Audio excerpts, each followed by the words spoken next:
Hello and welcome. This is the collective reading for the Gemini full moon. It's happening on the 15th of December. I'm going to be getting into the weeds of the astrology of the exact moment of the full moon, of how all the celestial bodies are talking to each other that form an energetic blueprint that we then work with over the next 6 months to the Gemini new moon. Ishala diala dishala mo utofiala ena itofala Diana. My name's Chloe. I work with card divination, astrology, and as you just heard, and as you can see, I channel multi-dimensional energies through my body, both in the form of physical and vocal light language. All of this is going to go on throughout the reading, and it's going to bring in healing, attunement, and activation codes to the energy that's coming in to the reading, and amplify the messages as well. Now, apologies for the delay in getting this video out. This is Saturday, the day before the full moon. The Mars retrograde series took up a bit more of my time, and that was quite a significant series because Mars retrogrades only every 2 years. It retrogrades the least out of everybody, and it's very much involved in this moon as well as in the Sagittarius new moon that we just had. So that series is live. I recommend it. Go check it out. It's a big deal. It's happening in Leo and Cancer, which is the sun and the moon. So it's a very personal realignment of your motivation, your drive, and your actions. I'm going to be doing this collective reading. I've pulled lots of oracle cards. I always do this before every transit series, and I will be doing a separate oracle reading, but I always like putting them on the desk in order for that energy to come through. And already just scanning the energy of the card, it's such a beautiful, serene liberation of our mind that is bringing in a higher consciousness, which is so in alignment with the astrology. And I love it when the oracle cards are like, we've got you, the message is coming through, it's really loud and clear. Itala dishana motoela, ekanima otoela dishana motofala dishana. So let's get into the weeds of this moon. It's a Gemini full moon. Now, Gemini is mutable in nature. It's air. It's ruled by Mercury. Jupiter is there. It's quite far away from the moon. It's about 8 degrees away. It's still within the 10-degree conjunction energy, but it's not right on top. And Jupiter in Gemini, oh my God, I love doing that transit series.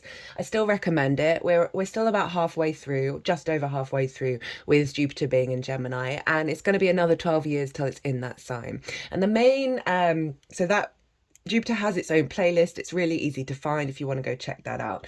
The main message with that Jupiter and Gemini energy is, for me, Gemini is that movement of information, of not taking it all too seriously, allowing to play around with different ideas, different perspectives, different ways of communicating. And Jupiter expands, brings wisdom and elevation. And I see this combination as the synapses in our brain, right? So often we get very entrenched. There are synapses and pathways in which information travel that gets really entrenched, and we struggle to sort of break out of those frameworks. And Jupiter in Gemini is allowing more connections. They're just wiggling my fingers around the head at the back, and to the front, and up to the crown. I'm bringing that background all the way to the back of my hairline at the back of the head, which is taking it to the neck, which is obviously the throat chakra. And now that it's at the front. So it's a real sense of an upgrade, an illumination, a frequency that's coming in that's allowing more pathways, more connection, for us to be able to make more connections, which is allowing the flow of information, helping us break out of sort of stuck energy when it comes to the way that we understand and perceive the world, especially from a place of creativity and play and curiosity, right? Really allowing us to be more curious, to be more open, because we are getting so many downloads, so much shift in the collective consciousness that's allowing more space for us to engage in paradigms and ideas that perhaps we may have been a little bit restricted with in the lead up to this full moon. I don't often get headaches. It's very rare. In my old job, in my old profession, almost every day, right? So it's a real testament to the shift in what's happened. That I've been getting a lot of, it's not quite full-blown migraine, but certain pains in different areas of the brain, but only in one space. And then that would clear, and then another one would come through.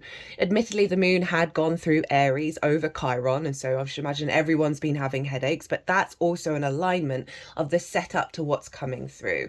Because so often we get 3D symptoms linked into the upgrade. And it genuinely felt and I didn't wake up with one this morning, did yesterday. The moon's now in Gemini, so there's a real shift here I woke up with a real sense of openness and a lightness of being, right? And a bit of a playfulness. And that's very much the Gemini energy. So if you've been having those kind of symptoms, just know that that's your 3D experience recalibrating to the upgrade that's coming through. Oh, they really like this one.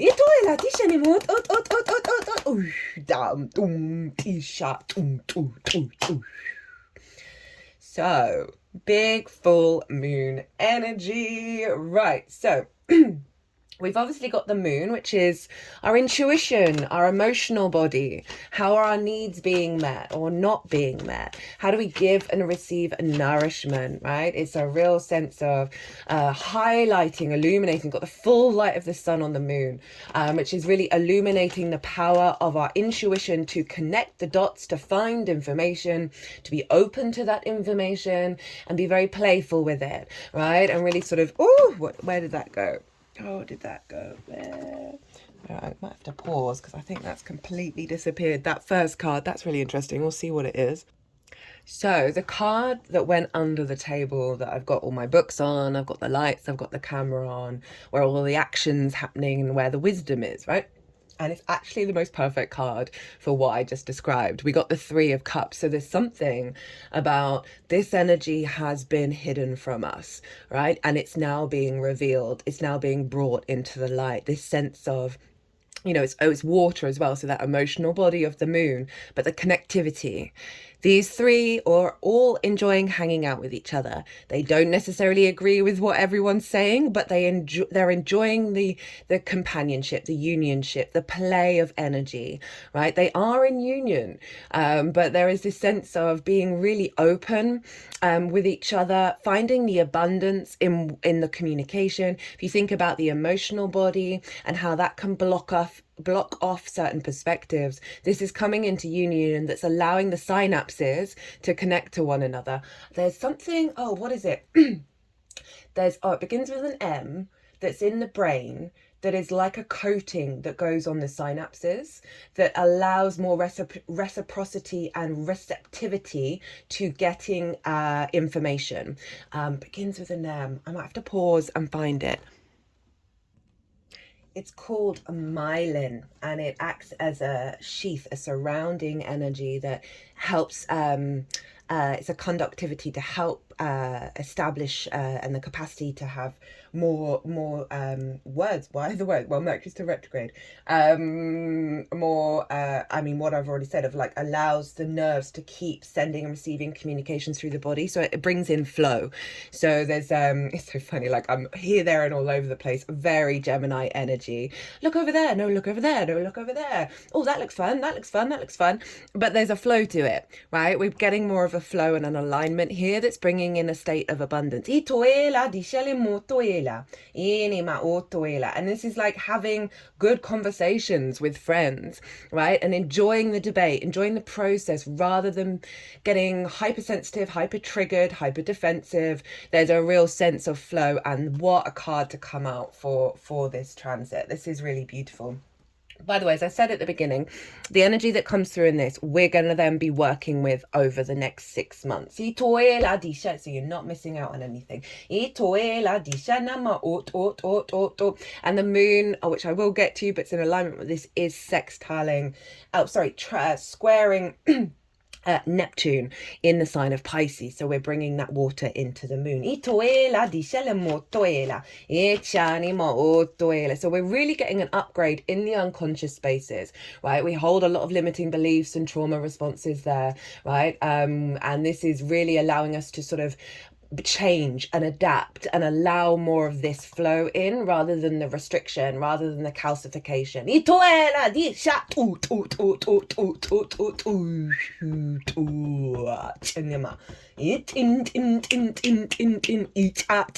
doing stuff around the brain, so I think they're helping break down the calcification.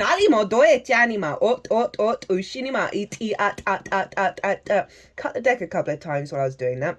Got the Knight of Swords, the High Priestess, and the Knight of Wands. Now, obviously, Gemini is air, but we've got the Sun over in Sagittarius in fire with that High Priestess combining with the Neptune square. For us to be able to embody these new processes, these new understandings, and also be very intuitively guided with this sense of deep trust and faith that we're drawing towards us the abundance that serves our soul in any given moment, that allows us to move through the world with more ease and more just this sense of flow coming in with that information, the downloads, the breaking down of the calcification that may have stopped us from trusting and having faith in how we're moving through the world, right? We can have so much regret of, should I have done that? Do I, not knowing what to do and not knowing where to go. It's so interesting we got those two nights because Mars is retrograde, which is our motivation, our drive and action, very night energy. That Mars retrograde transit, I mean, I know I did them, but honestly, so much power was coming through in all of those readings. It was quite phenomenal. And so if you've got the time, I do recommend, because it's a huge transit. We're not going to have it for another 2 years. They're just sort of hitting around the lymph nodes, around the armpits. Might be a practice you want to do around this. It's essentially, it's like breaking up the fluidity, the blockages. Our lymphs are so important for us to feel good in our body. For us to be healthy. Do it. And they're now hitting over the heart space. We've got a lot of Venus energy showing up, which I will get to.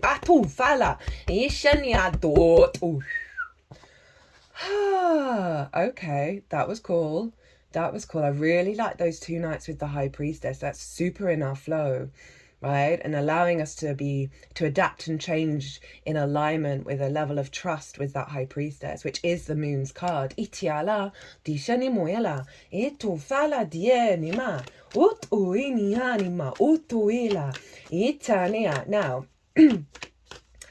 as I said, the Sun is over in Sagittarius, and this is the core message that came in with the Sagittarius new moon energy was activating a cycle. And obviously that's going to the Sagittarius full moon next year in Gemini season. I'm just feeling really calm after they did that, right? And broken up some energy. That they did work on the brain, and then they moved it to the heart chakra. And so, this is very open-hearted. This is also about soul family and your guides as well. There's a tarot reader called the Birth of Venus, and she was the first person I heard reference this card as, this is you and your soul team, right? Your angels, your guides, whatever you want to associate that with, being in union with each other. There being a strong emotional alignment with that, of knowing you've got the support to roam in the way that you would like to. And going back to that Sagittarius new moon energy, right? That was very much, that's activating our capacity to be confident in the way that we move through the world, right? That mutable fire energy, the desire to roam, like not based on collective social and individual pressures and conditionings, particularly around productivity, right? Are you forcing yourself down certain paths because of expectations, rather than allowing yourself to be in a flow state and trust that the universe will be supporting you as you deepen your understanding with yourself and you walk from that space, you roam in that space, that the universe will come along and provide. One of the things that we're really working on is this integration with the true knowing, right, of we live in a magical reality. There's abundance for everyone. There isn't scarcity. And I know that sounds really paradoxical given the state of what's going on in the more denser frequencies that we're operating in, but higher frequencies are being integrated more and more and more and more and more and more and more, and it's going to be showing up for us in different ways, and elevated that, of like that understanding that no, if you just trust and walk from your frequency and move through the world from your frequency and allow yourself to be open and curious to possibilities beyond the sort of limiting beliefs and the sort of the fear mindsets and the old cycles, then miracles come in. Itiala, dishaniala, oila ma, ot, yenima. So again, that sense of that new moon activating the capacity for us to really be strong in our own character of how we roam through the world, and establish a deeper sense of inner freedom. That means when the outside world is sort of doing the opposite of that to us, or we're engaging, or that not necessarily doing it to us, but it's happening, that then we internalize that limitation in our own hearts and our own freedom, that we're moving beyond that. We're moving beyond the domination of the external world in our internal world. Itala dishani moyala, ishali moyala dishania, ishana doshini moita rima doshinima, ishalimo chinima. So all of this mutable energy is really allowing us to shift and change. And you know, Sagittarius is the yang ruled Jupiter sign. It's often linked into the preacher energy, that sense of knowing within you, and it's often and then being able to move through the world and communicate that through your embodiment. It's also very much about follow the vibe, follow the good vibes. Is very Sag energy. And what I feel with this is, you know, sometimes that it's about leading from a place of authority and maturity within ourselves, that we have the capacity to follow those good vibes, and those good vibes are also going to be about working hard, right? Oh god, lol, 4 of Wands, the celebration, right? But working hard, oh, that's so on with the money, right? So I link this into the harvest, right? And to get to the harvest, every day you've got to show up. Every day you got to show up and do the work. I'm sorry about it, but you do, and especially with the inner work, you got to do it. You got to be kind to yourself and loving to yourself.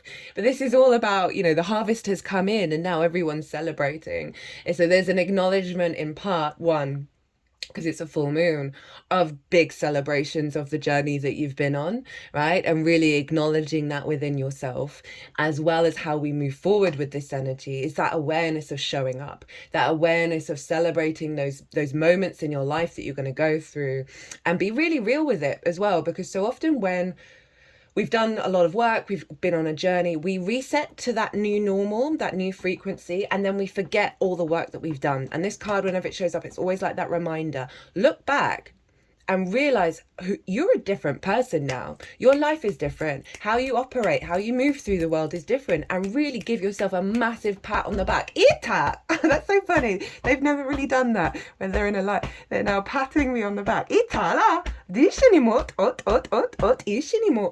now they put that hand over the heart chakra and really damn well feel it. Do a little dance, right? Have, you know, get the energy moving within you.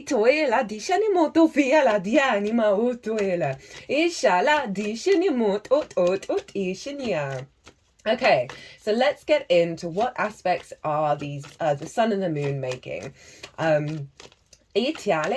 As I said earlier, right, they are squaring Neptune over in Pisces. Neptune is now direct, it's moving forwards. We're in more of a flow state with Source. We're in this sort of, we're capable of bringing these new realities into our life, because when it was retrograde, it was pulling back the veil that the magical reality doesn't exist, right? That was the illusion, that it doesn't exist. And now it's moving forwards. And so now we're really open and receptive to the awareness of that magical reality in our lives. Certainly from since Neptune went direct, speaking to lots of people, they're just more aware of their own superpowers. Right, and having like almost immediately direct cause and effect with that.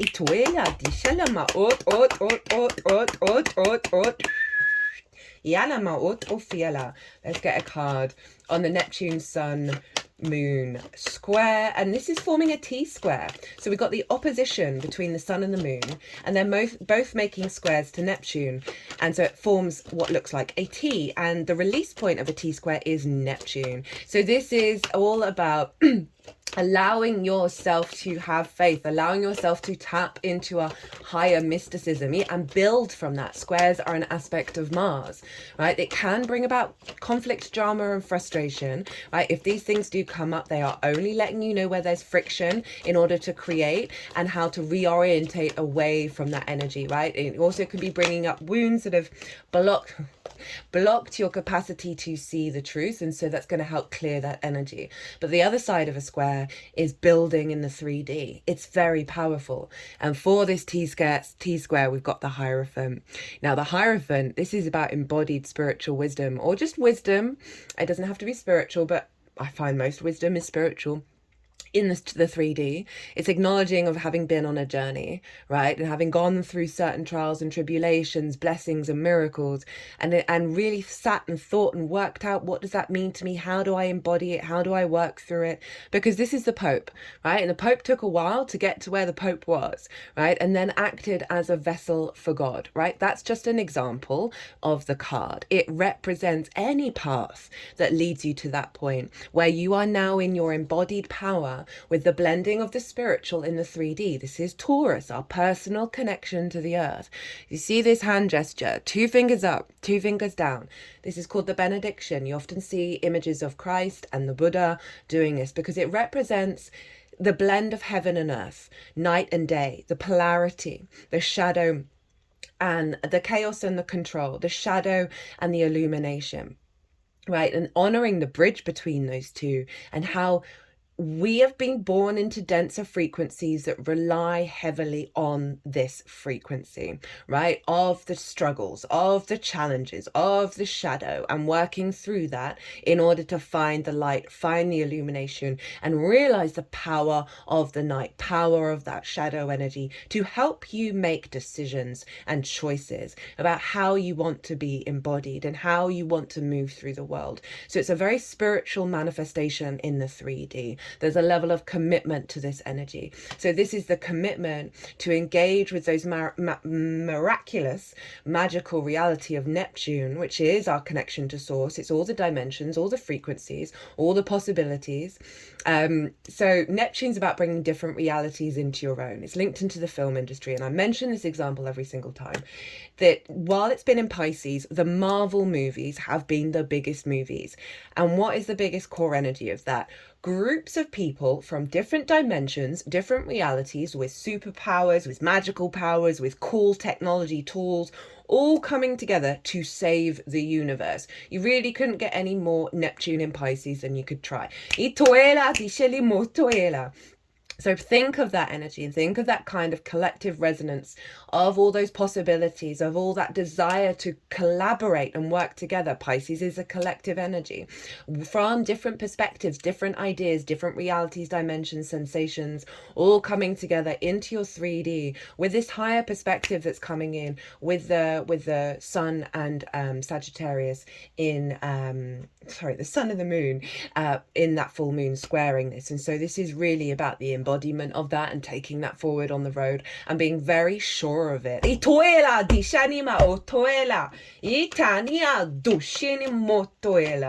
can also see with this square of Neptune highlighting illusions around faith, and that's both in sort of the more spiritual level as well as your ideas, your perspectives of a more rational level of that Gemini energy, of things that you've thought about, things that you've and this is, can often be based on, what your parents taught you to think, what society taught you to think, as well as what situations that have happened in your life that have caused you to be blocked and rigid. And Neptune's going to help, 1, amplify the magical reality, and 2, highlight where it's in conflict with certain things within yourself, right? Around your faith, your knowing, and your information, how you collect it, how you perceive it. And as I was talking about that, we got the 6 of Cups. And this is all about making peace with the past, right? Seeing the abundance in it and feeling very safe and secure, right? Some flowers are growing out of the falling away of that old space, right? The grief space of the Five of Cups. It's also about the past as well, and having offerings from the past in terms of soul family, past life energy, people coming back into your life. You know, okay, it's making me reflect on, you know, I was thinking about the readings that I've had that have been linked into sort of past life energy or the ancestors. And it's always just comforted me in this lifetime and made me realize that I'm not mad, like, because it always touched on something like that I had a felt sense about, that that I may have been gaslit over through other experiences in the 3D that often do that in order for you to sort of get a bit shaken up around and disrupt your connection to your soul's frequency in order for you to grow and learn. And so there's something really here about an awareness of not just what's happened in your lifetime, but the ancestors and past soul lifetimes, whether that's on the just in the emotional body being healed, or the unconscious or the conscious. You may have certain experiences that come into your life that are like, oh, that's the jigsaw piece that's helping me feel safe and secure. That means I can then build from my own energy. But in terms of what I was saying about like those old pains, those old wounds, those old limiting beliefs being released, and you being able to start again and move on your path. Okay,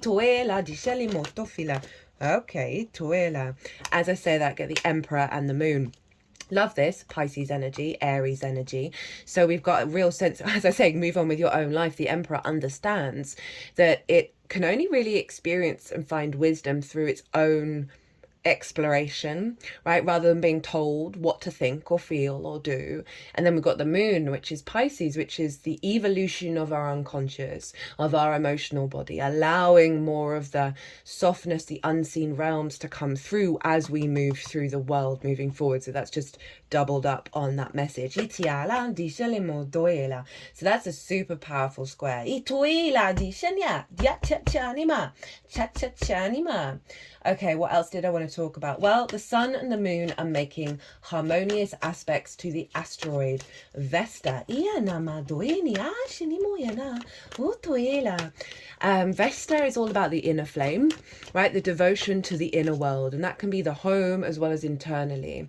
And she represents ritual. Oh, that's so funny. We've got a ritual card here. Don't know if you can see that. Yeah, ritual there. Ritual, sense of duty and dedication in the day-to-day to tend to your sacred flame in this incarnation. It's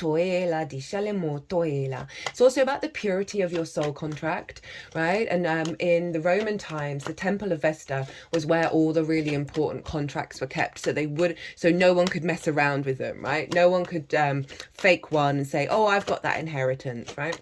There's a level of commitment with contracts, and in the sense of the sacredness of it. So wherever Vesta is, she's always realigning the soul contract of wherever she is, to getting like it's like, so when we go have our inherent soul contract, that branches off into other contracts, and then it forms like a web. And sometimes energy is being pumped through the certain web systems that's coming from that root soul contract that are simply no longer what you need anymore, right? But there's energy draining through it. Now Vesta, it's not like they disappear, but Vesta makes sure that energy is being taken back to the path you're now at. So essentially it's like it's rerouting the energy. And she's over in Libra, right? The sense of your inner equilibrium, your inner balance, the social warrior of Libra energy, the truth of it all, the balance, the harmony. And the Sun and the Moon are making harmonious aspects. The Moon is trining it. A trine is an aspect of Jupiter, and essentially this is an elevation of these two energies together. So your Moon, your intuition, where you're drawn to for your needs to being met, how do you give and receive nourishment, is being brought back into balance with Vesta. So the things that you're going to be drawn to in terms of that very mutable, playful Gemini energy is all in alignment with your inner equilibrium, right? And Libra rules the hips and that inner balance. When we feel off kilter, when we're out of balance, we fall over, we're unsteady, right? And that means we can't roam and be free in the way that we'd like. That balance of Libra, of being able to see two sides of the same coin and make objective decisions, think of the Justice card, of what it is that you're processing and engaging with, right? And so that's really supportive of the new synapses, the new ideas, of you being able to reorientate it to your inner equilibrium. And that's going to be really powerful as we move through the world. And also in terms of like social dynamics and social contracts. Obviously Libra is linked into, speaking of Libra, we've got the Queen of Swords come out, that is linked into Venus, and Venus is playing a very important role in this moon. And in fact, we have the Venus card of healthier relationships, the ability to adapt and change in ways that serve both of you, of co-creating together, evolving together, rather than being stuck and stagnant. So we've got the Queen of Swords, which is a Libra card, and then the Ace of Wands. So the Queen of Swords, she understands she's been through some difficult times, right, with all those clouds, but she's also hyper aware that she's no longer in that situation. You see the bird, there are birds on the sword court cards, and this is at her, what is it? Let me get the book. I always get this wrong.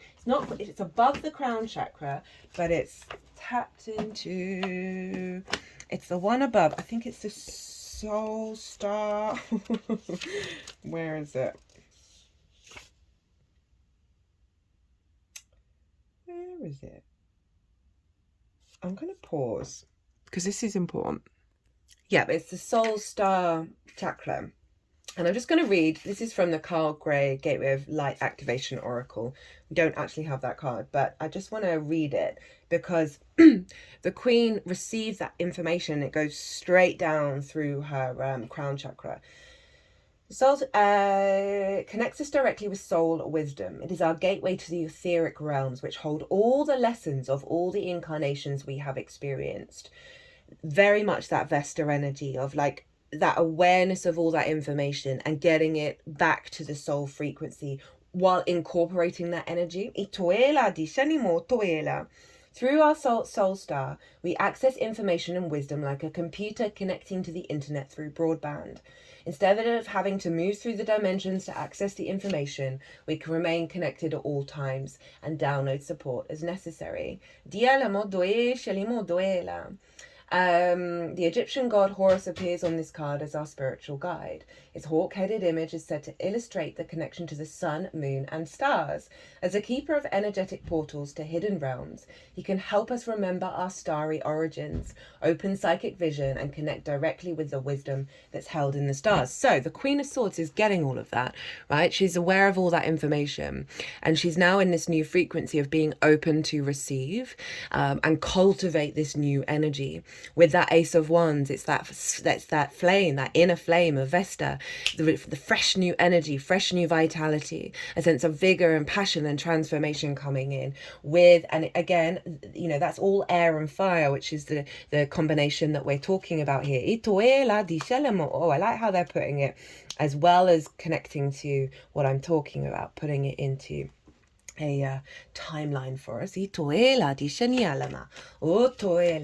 So we've got an elevation of our intuition around being drawn to that which brings us inner equilibrium. Sextiling the sun, which is an aspect of Venus, and this is about creativity, connection, harmony. So our sun, our vision, our clarity, our animation, having the will and the inspiration to take with this sort of balance within ourselves. Now the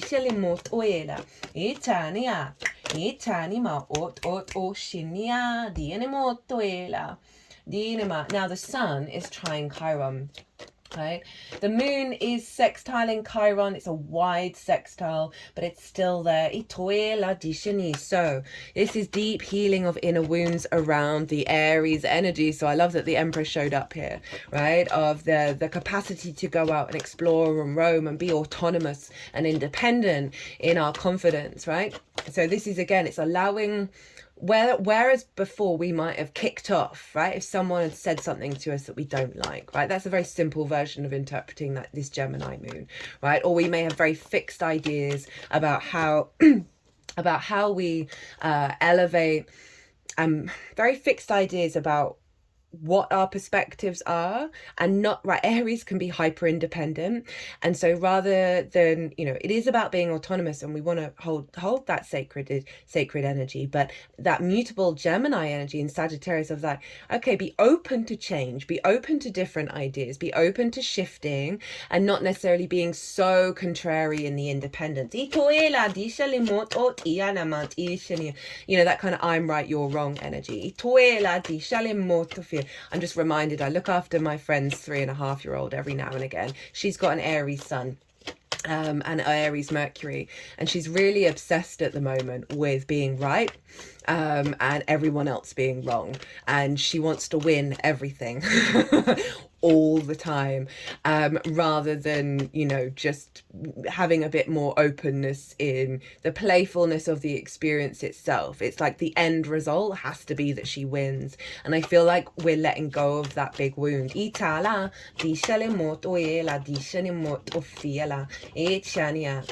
is also, it's retrograde at the moment, and so this is a really bringing in deep inner healing, because wherever Chiron is activating huge healing powers, right? And our capacity to learn some real big truths, some big wisdom. And it's retrograde at the moment, as I said, so it's a real inner experience that we're going through, that we're recalibrating. One more card. Oh, that was 2, but I'll take it. Interestingly enough, we have big water energy showing up for all of that fire that I just talked about. Right, we've got the High Priestess, we've got the Queen of Cups, and the Chariot, which is the Cancer card. So again, that sort of the outward yang action, right? That Sun trine Chiron, and the Mercury and the Moon sextiling Chiron. Right, very go, very kind of like, if we look at it in the collective, it's like competition, I win, everyone lose kind of vibe. I'm right, you're wrong. And then we get this boss energy of water coming out. We've got the Moon's card, Queen, you know, all very watery and intuitive energy. And that High Priestess is saying what's being healed is the wounded masculine energy, right? That is not sex specific. We have the feminine and masculine within us all, right? And particularly because we've got the energy of Mars retrograde at the moment, so love that this is coming through, of allowing us to have that inner faith, that inner knowing, right? That sense of the balance of the material and the unseen realms together with the High Priestess, right? Of drawing towards us that which brings abundance, and not necessarily needing to sort of rush and go off and do all the things and go and active, explore. It's not that we're not going to do that, it's just coming from a flow state rather than a compulsion state. They've just sort of done that and put either side of my head. It's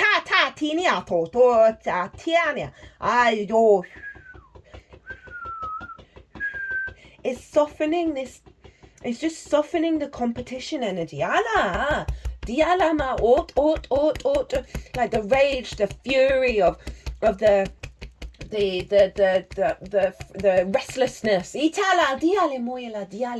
especially with that Sag Aries energy, the restlessness of needing to move, and Gemini of needing to move, go, be active, hyperstimulation. We've got this calming balm coming with that Queen of Cups. Now she can see into the future, and she is not worried. In fact, she's so serene with what's going on. She is turning into her environment deeply nourishing, deeply caring to your emotional body, your psychic energy.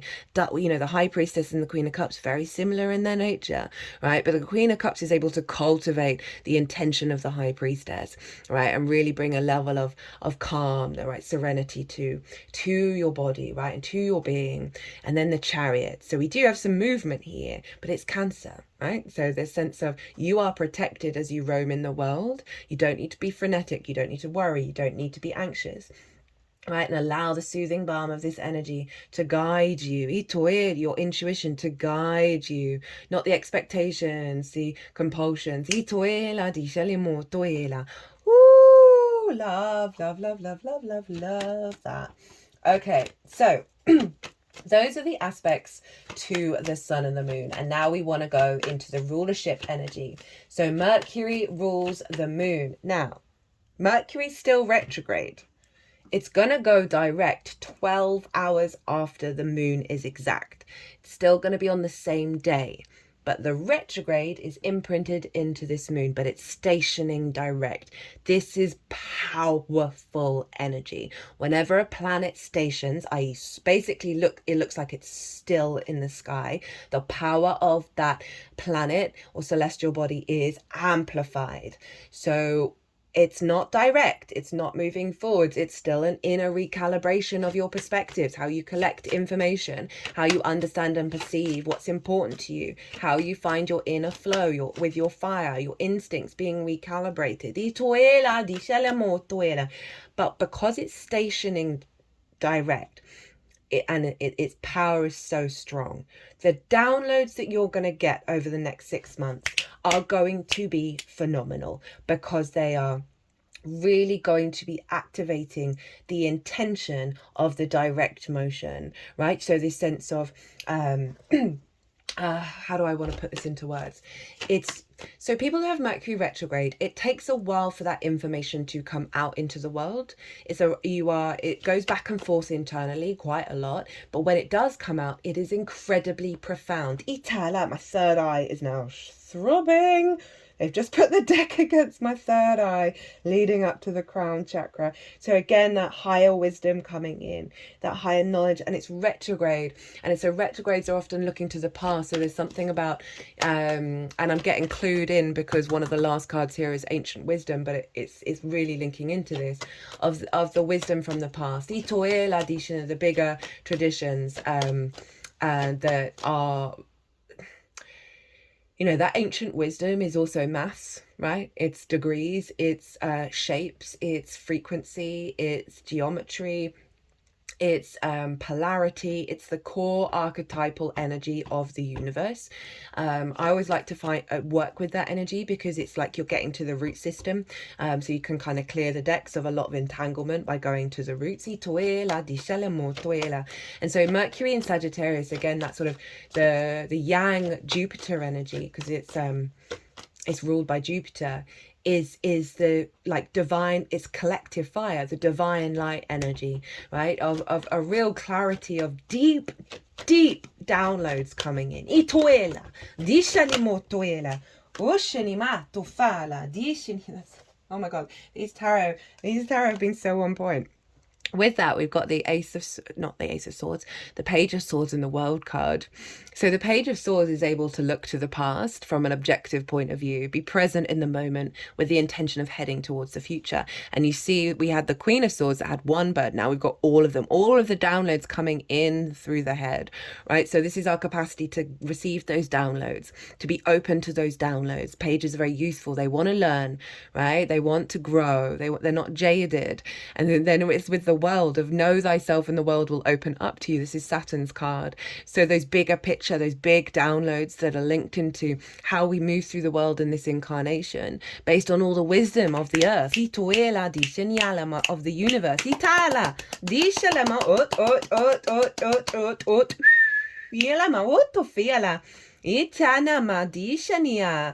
Oh, love it, love it, love it, love it, love it. So we're getting the downloads. It's going to help us with deep, universal, divine light codes. Itala dishalemut italima ot yanima. And Mercury is whatever's going on with Mercury is influencing this moon. So those downloads, those core, very sort of faith knowing orientated Jupiterian Sagittarius downloads, right? That allow us to roam freely in our own power, are influencing the synapses of how we process those, right? Our capacity to be open to them, to be curious about them, to be playful, right? And really be able to also communicate it with the world. So it's going to open up more possibilities of conversations of alignment with people around us that are going to be more receptive to engaging in that information. Now, Mercury is nearly exactly trine Mars, who's also retrograde. Now, so I would go watch the Mars retrograde if you want more information on this one. So Mars is in Leo, and this is a recalibration and inner workings and understandings of our motivation, our drive, and our action. A recalibration of our frequency, where that may have been Lol. So I just see the first card that came out, and we'll get one more. Around our line, around our heart space, the wounds around that.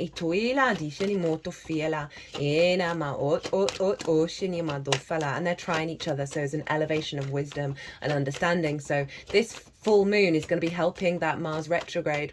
Because Mars is in the sign of the sun, it's in Leo, so whatever's going on with the sun, and therefore every lunation is going to influence Mars, and this is the first one since it went retrograde, so it's very powerful, and it will be when it goes into Cancer, because obviously Cancer is ruled by the moon, that there is an upgrade here with everything that I'm talking about that's going into the Mars retrograde series. You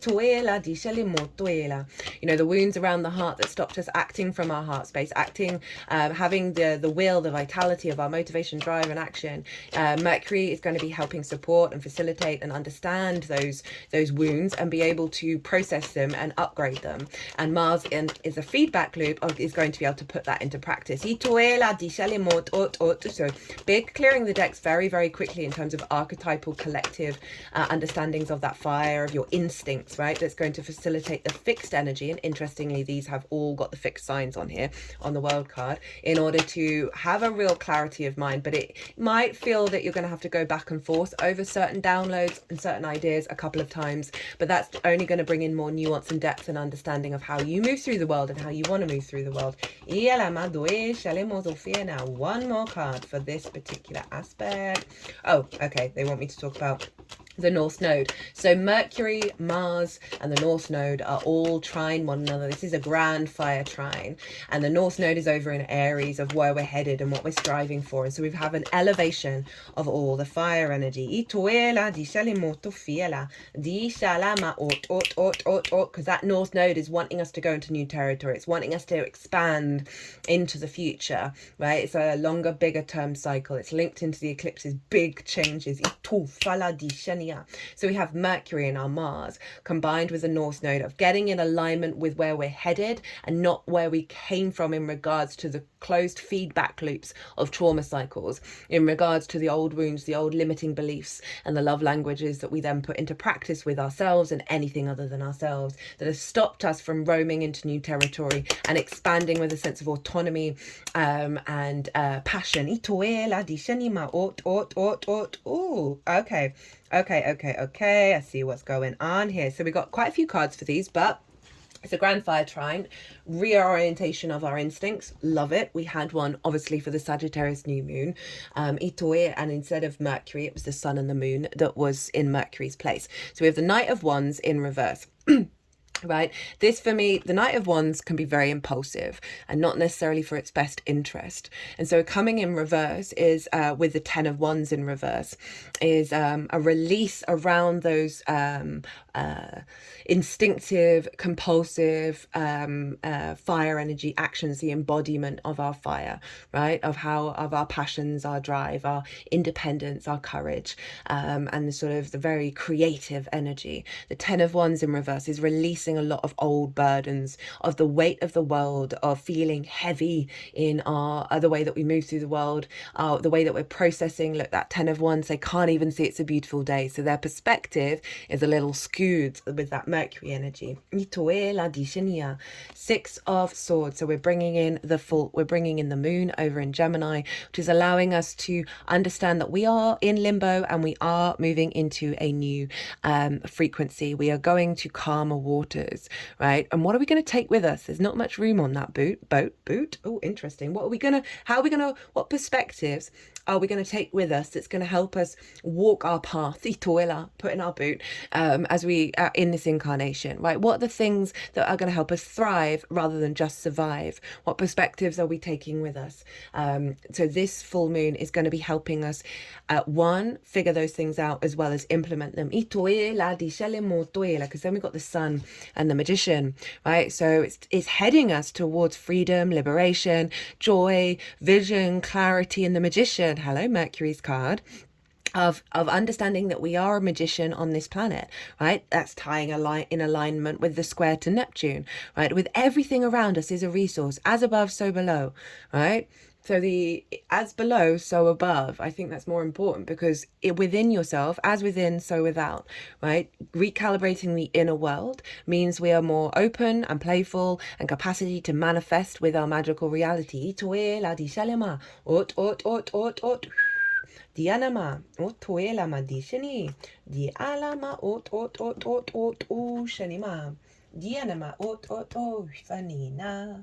Dishanimoto fana. Now, Sagittarius, where Mercury is ruled by Jupiter. So we want to look to where Jupiter is, and Jupiter's over in Gemini.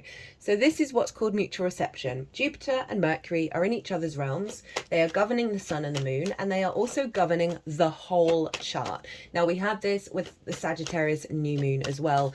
And this dynamic is also influencing the Mars retrograde. So there's a real elevation of our perspectives, our wisdom, our faith, our knowing, how we process and engage with information, how we communicate that, and they're both retrograde. So again, this is a real deep inner wisdom that we are establishing. You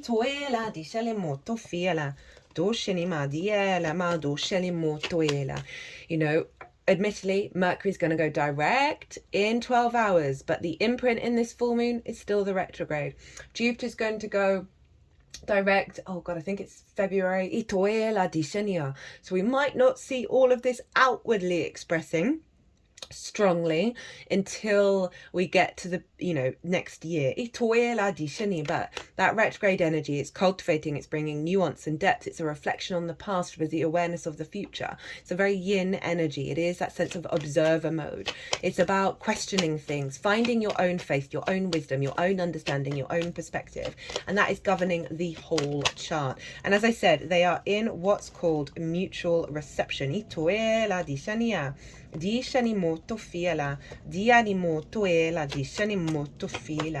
And they are supporting each other's journey. They are helping each other out. You also might notice a back and forth. This will, in terms of your natal chart, where Sagittarius and Gemini are, a back and forth between those two houses, right? Of things being activated and then needing the other side to do a thing in order to bring that back to the other side again. And that often happens with mutual reception. So, Jupiter over in Gemini, right? As I said, an inner recalibration of your synapses, the inner wisdom, your inner curiosity, really being open to the shifts and changes within your personal perspectives. And it is square Saturn over in Pisces. But I just want one more card on the mutual reception. I've almost got the whole deck out here, but I'm very much here for this reading. One more card. There we go.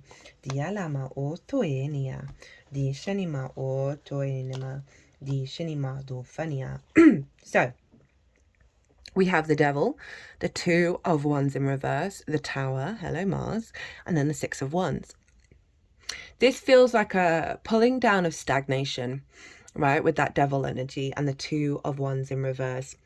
And the inability to observe, so things that have had a hold over you, that have kept you in certain feedback loops, right? That can be addiction, that can be whatever it is, but those chains that bind you that we struggle to get out of, right? The limiting beliefs, but it's in the material world, that have stopped you from fully embodying your 3D experience in a way that's true to you, right? It's Capricorn energy, that's collective energy, so this can be collective conditioning, but I'm just feeling this sort of dense, closed loop energy being broken down. Two of Wands in reverse. Two of Wands upright is about being able to understand your environment, observe your environment, and then cultivate that energy and that wisdom in order to then go on the new journey, right? And so this is in reverse. So there's a blockage with this. There's a blockage of being able to observe in order and the awareness of activating a new journey. Again, closed loop circuits.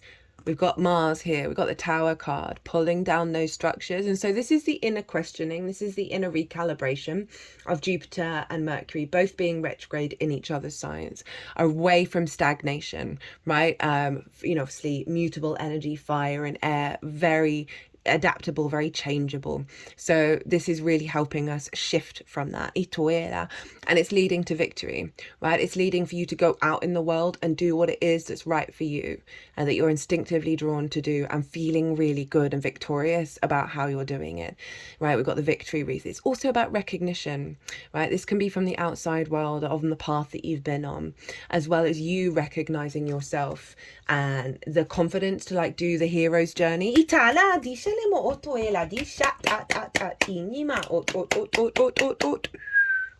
Okay, square with Saturn.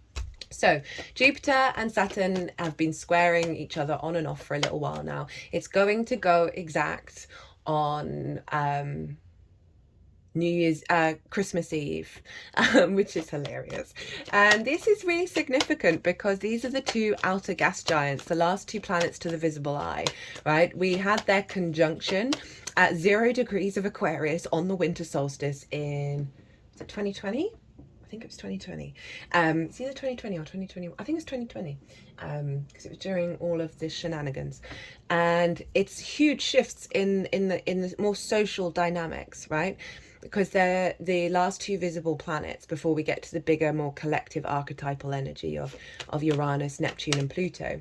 And they are about our longer term goals. They have longer term cycles. And so though the aspects that they make, especially when they're exact, are really powerful. We had the sextile while Jupiter was in Taurus, so we were building and getting creative and finding connections, connecting the dots, a sense of appreciation and value, brainstorming with that sextile. And now we've got the square, and this is where what got instigated with that conjunction in Aquarius, we're now building with it, right? It can bring conflict, drama and frustration, just know that, but it's when everything starts to manifesting in the 3D world.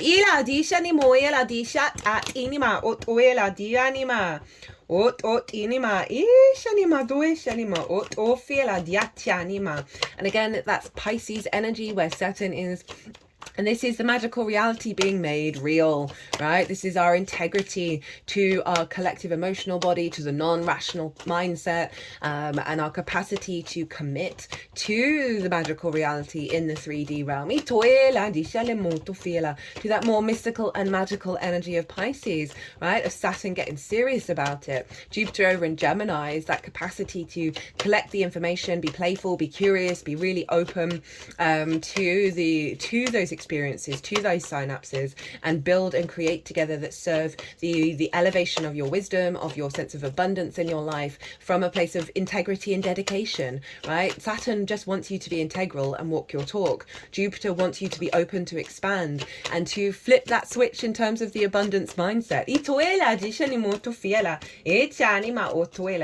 Saturn is direct, so there's a sense of things manifesting that serve your goals in terms of the Piscean energy, while Jupiter is still retrograde, of this inner recalibration, perhaps through the observation of what Saturn is building. You're going, oh, that's the next stage. I need to elevate in terms of my wisdom.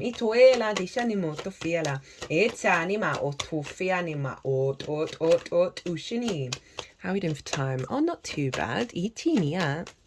Tiani moela, dishania, dishni, dofala, di ima, dofana, dishna. So, for this energy, we have the Four of Swords, the Ace of Swords, the Three of Swords in reverse, Strength, and the Four of Pentacles. So, I feel that this is the kind of process that we've been going through, right? Of contemplating what we want and what we desire, what our truth is, beyond the Three of Swords, right? The Three of Swords are no longer in the heart, and now we're working through that pain, right? Pisces, Saturn in Pisces can be also very much about questioning of faith, right? Because it's a Jupiter ruled sign, of questioning the wounds of your emotional body that are very archetypal, of working through that process, right? The grief, depression, all of those things, as well as, is magic real? Is source real? And those questionings of faith. But we've been doing it in this energy of being held by the universe, right? If we may have gone through some difficult energy with that Saturn moving through Pisces, we've actually been finding universal truths, right? Our truths. That's Jupiter over in Gemini. And then it comes with the Ace of Swords, and this is the activation, right? The real clarity of vision from your own sovereignty of how you want to build, how you want to create. Beyond the Three of Swords, now the Three of Swords is in reverse. So your heart is really, really open to these changes, to the way that we build from this space, right? And again, squares can bring up the drama. So there is a real sense of working through that drama. That can be a parallel energy that is going to activate a stronger strengths within yourself. This card is named Lust in the Aleister Crowley deck, and it's lust for life, and they're both vulnerable for it with each other. They're not trying to dominate each other. They're working together through love and kindness, this sense of your instincts and your higher self in alignment, right? Allowing yourself to be open, right, to the wisdom and be able to build with it, right? Because then we got the Four of Pentacles, and this is about you building from your frequency. I always see this protection shield around this. We've got the pentacles at the feet, heart and crown chakra. They are a symbol of Venus. She wants us to feel good in the 3D world. She wants us to create, right? So this is you creating from your frequency, not the outside worlds, from a place of sovereignty, and really doing so and creating a sense of safety and security. Jupiter protects the earth but from the asteroid belt. Right? If it wasn't for Jupiter, Earth wouldn't be what it was. Itoela, so is the great protector. Itoela, dishalimutoela, dialamadoela. But we've gone through some difficult perspectives, some difficult wounds. That's healed our emotional body, right? Pisces is very empathetic, it's very compassionate. It is the collective water energy, right? Of the collective heart, right? That's affected the individual. And we've come into a greater sense of balance within ourselves with that strength card, and our capacity to have the courage to build with this magical reality. Without losing too much faith in what's going on in the collective. Now, final aspect. That was pretty powerful. Final aspect is that Jupiter is trine Venus over in the sign of Aquarius. And Venus is conjunct Ceres and Pluto. So even though Jupiter isn't by aspect trining those, Venus is bringing all of that energy into her conversation with Jupiter. Jupiter is also trine Pluto and Ceres by sign. It's not an exact aspect, but it is still happening by sign. And so Pluto, Ceres and Venus, transformation of our love, our desire, our creativity, our connection, our harmony, our sense of resources, abundance, nurturing and nourishing energy of Ceres, because she is the grain mother, the earth mother, of the harvest, right, of nurturing and nourishment, itoela, of nutrition, itoela, of bounty, not bounty, do I mean bounty? The bounty of the harvest, itoela, dialemotoela, eachanima. And so they're all working together in order to bring a more egalitarian, future thinking, understanding of ideas, of bigger perspectives, and bring that into the way that we love and the way that we connect, right? And Jupiter is helping us recalibrate our internal connection of information in the synapses of the brain, that's allowing us to be more in flow, to elevate and expand the way that we love and the way that we connect, that's connected to our rooted power, our root magnetism, that is connected into the harvest, like of support, of nourishment. It's really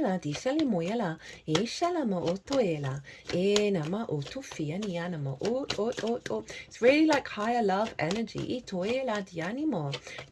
bringing in that galactic vibe.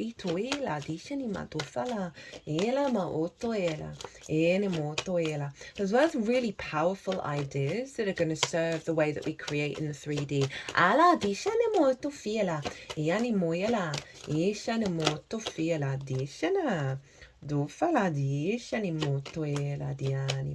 We're going to see wisdom over distorted love languages that we may have embodied, right? They've had a hold over us, that we've been very sort of possessive or obsessive with that Pluto energy, and we're going to find other ways through it. One more card. for the final bit. Itoenia, dishani modufala, dishani moyela, enama otofala, itoenia anima, dishani motuela, ena. And their opposite Mars, Venus. So there's a sense of bringing into balance our actions, our motivation, our drive when it comes to how we create from a place of power that creates abundance, right? So really sort of where we've avoided that, where we've prioritized love languages that diminish that abundance, that diminish that sort of universal frequency, that higher mind energy, right? That where it's very sort of, the devil energy, very compulsive, very addicted energy. We're moving away from that, and we're finding new capacities to understand and perceive our reality in a way that serves that process. Dishanimo tuela, dishanima ot shinima ela, dialama doe shanima. So we have the Seven of Wands, the Eight of Cups, which is Saturn and Pisces, and the King of Wands and the Lovers. Hello, Gemini. So the Seven of Wands for me is an archetypal card of us as a species not knowing our own value, right? This figure is on top of the cliff. They have the higher ground, right? They've got a good vantage point, but do they look like it? No, they look absolutely petrified. They're also wearing different shoes with different heels. Imagine trying to stand in your power in that way. So this is a sense of this competition mindset, right? And it's a Leo card, right? So the unintegrated Leo energy, right? That the Aquarius energy is trying to work through. There's a competition mindset, right? There's a fear mindset here as well. Once you're there, are you going to get knocked off your perch? You think of celebrities, right? The public thrive on their downfall. So it's understandable that this energy is around, but Source wants you to know that you are loved. And I often get very powerful downloads with Aquarius transits from Source of like the higher philosophy of the universe. Plato had Pluto in Aquarius, right? And he very core archetypal codes he picked up on and translated. And so this transit with that Pluto series and Venus trine Jupiter, who's ruling Mercury, and the Sun, who's ruling the Moon, is helping us work through these wounds, right? Hyper independence as well, of only self-serving acts, right?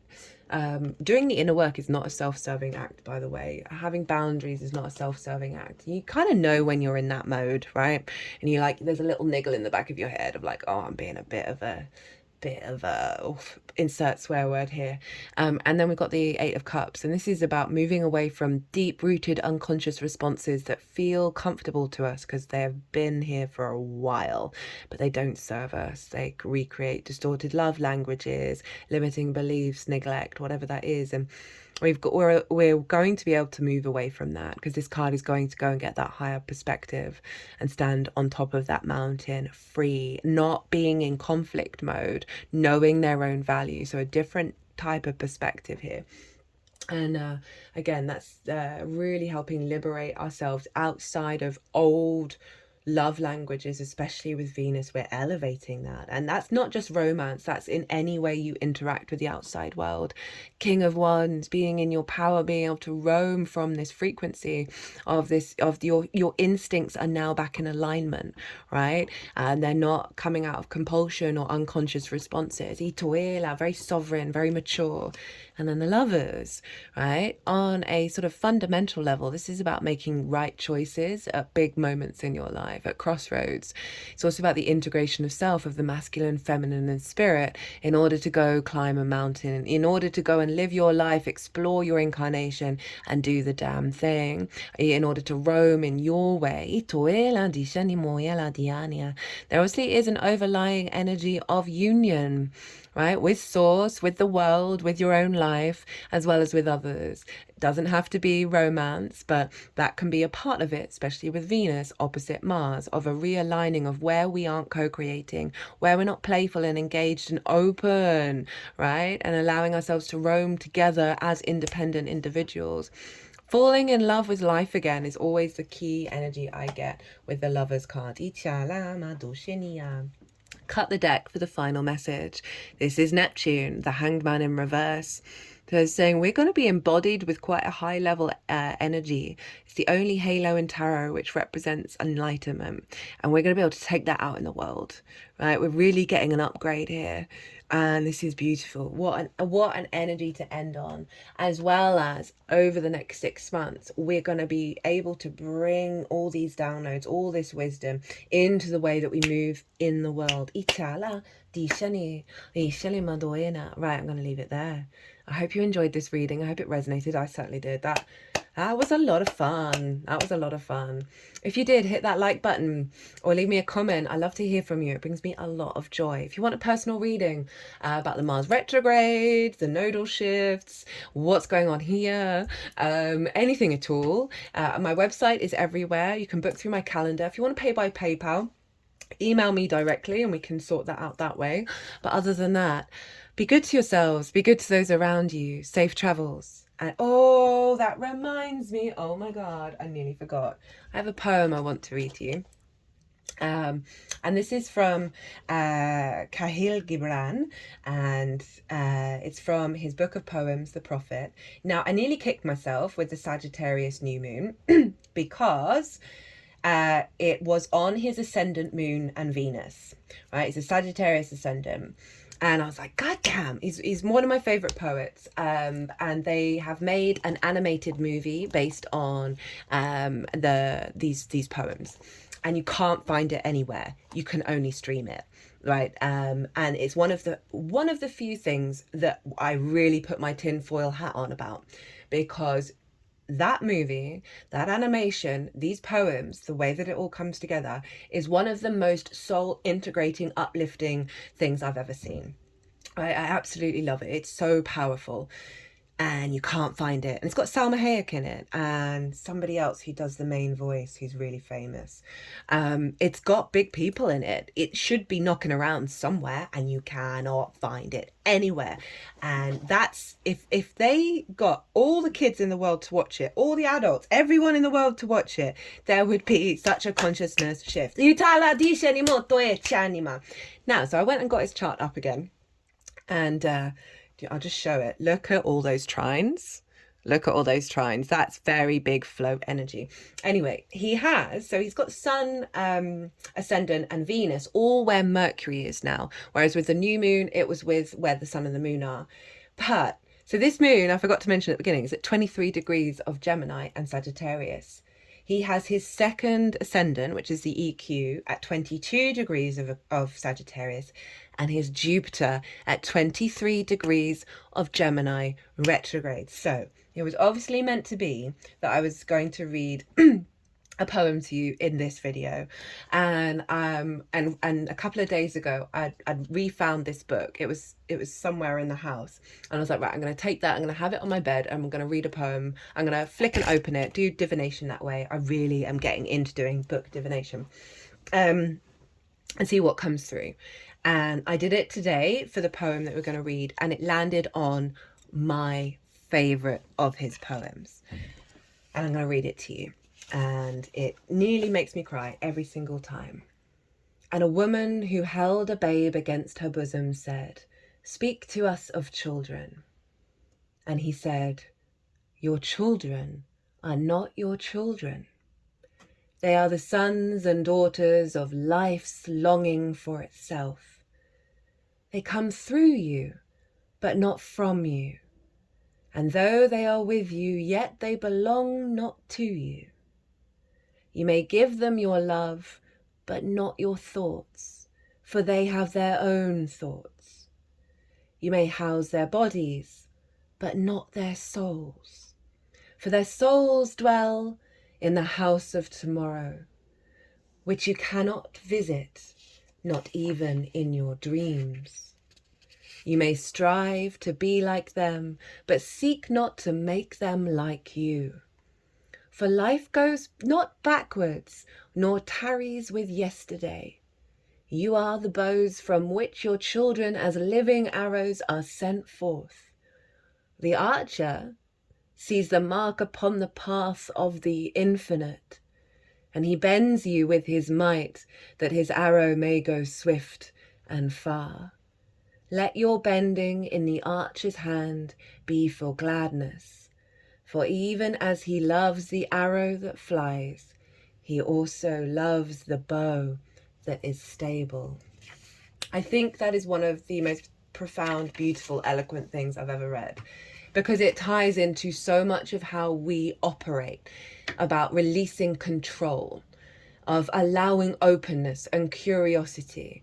You know, it's what your parents may have not done for you and what we may not do for the next generation, right? That sense of limitation, that desire to dominate. That kind of I'm right, you're wrong energy. Gatekeeping. I wanted to talk about gatekeeping. I'll bring that into the oracle reading of people who've been in certain industries, like doing like mystery school stuff. Like I'm not here for it, right? Be open with how you communicate, be open with what you understand and where you got that information. Don't keep it at arm's length from anybody. And this is all about share your information, share your knowledge without the expectations of people then following it and doing it. This openness is such an openness, and I find it hilarious that he talks about the archer. He's a Sag rising, moon, sun, all of that. Not moon, not sun, but his sun is, and he's got a night chart, so he's ruled by his moon. That his imagery is the archer, which is the Sagittarius energy of this freedom to roam. It's just such a beautiful, beautiful energy that is so linked also into the Mars retrograde, which is helping us work through the wounds of the paternal and maternal energies in our lives, both inwardly and outwardly, right, of that have stopped us from our motivation, drive and action. As I said, this is the first lunation since that Mars retrograde. Every lunation from here till the 2nd of May is going to be having a big influence on Mars. It'll have that influence afterwards because it's still being Leo in the sign of the sun, but it will leave the retrograde cycle. At the 2nd of May. Just one of, just so powerful. And there's so much love in it. And it's about movement and moving away from stagnation, right? And all of those themes are very, very present in this reading. Anyway, right, I'm going to leave it there. Be good to yourselves. Be good to those around you. Safe travels and be well until we meet again.